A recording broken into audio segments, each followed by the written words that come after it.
বিদেশি চুক্তির নামে আপনার এত তাড়া কেন? আগে আমাদের জামাত শিবির ট্যাগ দেওয়া হতো, এখন কিছু বললে আওয়ামী লীগ ট্যাগ দিতে হবে কেন? আমাদের ব্যবসা বাণিজ্য কোনো কিছু চুক্তি, শিক্ষা, স্বাস্থ্য কোনো কিছু উন্নতি হয়নি, বরঞ্চ আমরা পর নির্ভরশীল হয়ে যাচ্ছি।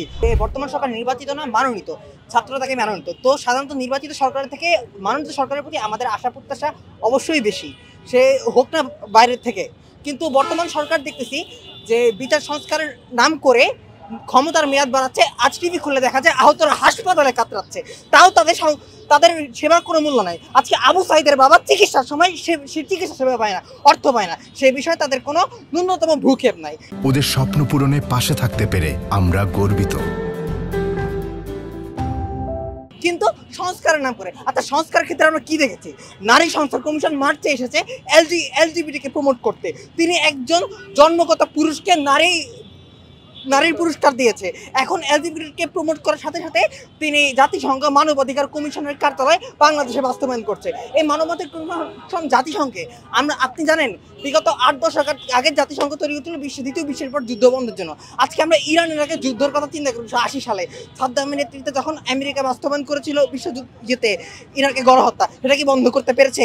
ভারতের কাশ্মীরে গণহত্যা বন্ধ করতে পারছে না, গাজায় গণহত্যা চলে। আজকে তারা ত্রাণের নাম একদিকে ত্রাণ নিয়ে যায়, আরেকদিকে ত্রাণ প্রবেশ বন্ধ করে। তখন মানবাধিকার কি করে?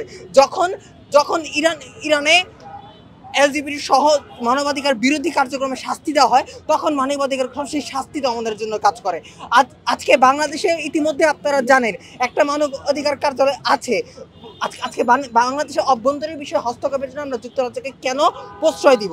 এই সরকার যুক্তরাষ্ট্র যে বিমান কেনার সাথে অসংখ্য চুক্তি করেছে গোপনে। আপনারা দেখেছেন গত সপ্তাহে মাইলস্টোনের দুর্ঘটনা হওয়ার সাথে সাথে এর পরের সপ্তাহে তারা আমেরিকা থেকে বিমান কিনলো। কেন? দেশটাকে আগে কিনতে পারতো না? তবে কি আমরা বলবো তিনি কোনো কিছু ধামাচাপা দেওয়ার জন্য তিনি একটা ইস্যু ধামাচাপা দেওয়ার জন্য আরেকটা ইস্যু তৈরি করতেছে? আমরা সাধারণ জনগণ সবসময় বিরুদ্ধে মানবাধিকার কমিশনে, সে বিষয়ে পাত্তা না দিয়ে আমাদের সাথে কোনো আলোচনা না করে কালকে আমরা দেখতে পাচ্ছি 29 জুলাই উনি সম্পূর্ণ রাজনৈতিক দলের সাথে মানবাধিকার কার্যালয় উদ্বোধন করলেন। কেন? সাধারণ মানুষের থেকে আলোচনা করা যেত না?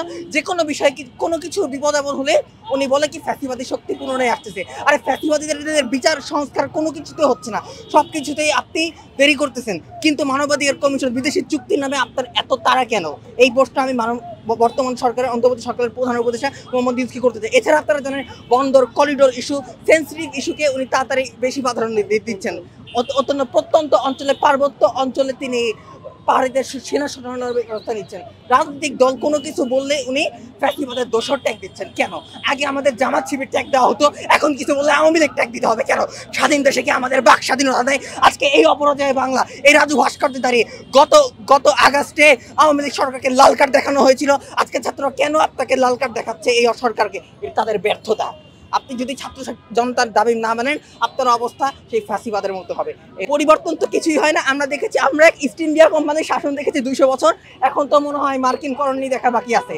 কিন্তু মার্কিন কলোনির কথা বলতে গেলে আমাদের ব্যবসা বাণিজ্য কোনো কিছু চুক্তি, শিক্ষা, স্বাস্থ্য কোনো কিছু উন্নতি হয়নি, বরঞ্চ আমরা পর নির্ভরশীল হয়ে যাচ্ছি, বরঞ্চ বিদেশি নির্ভরশীল করে দেওয়া হচ্ছে। আমাদের চিকিৎসাকে উন্নত করার নাম নাই। সারা জীবন ভারত বিরোধী কথা বলে তিনি মাইলস্টোনের দুর্ঘটনার সময় ইন্ডিয়া থেকে চিকিৎসক নিয়ে আসে। তো আমাদের উন্নতি করা দূরের কথা, আহতরা দেখতেছে হাসপাতালে কাটছে, তাদের বিচার সংস্কারের কোনো নাম নেই। উল্টা দেশে আইন শৃঙ্খলা পরিস্থিতির অবনতি হচ্ছে। তাই আমি বলবো দ্রুত দেশের আইন শৃঙ্খলা পরিস্থিতির দিকে বর্তমান সরকারকে মনোযোগ দিতে। For more updates, follow us on Facebook, subscribe our YouTube channel, get the latest update on www.daily-sun.com.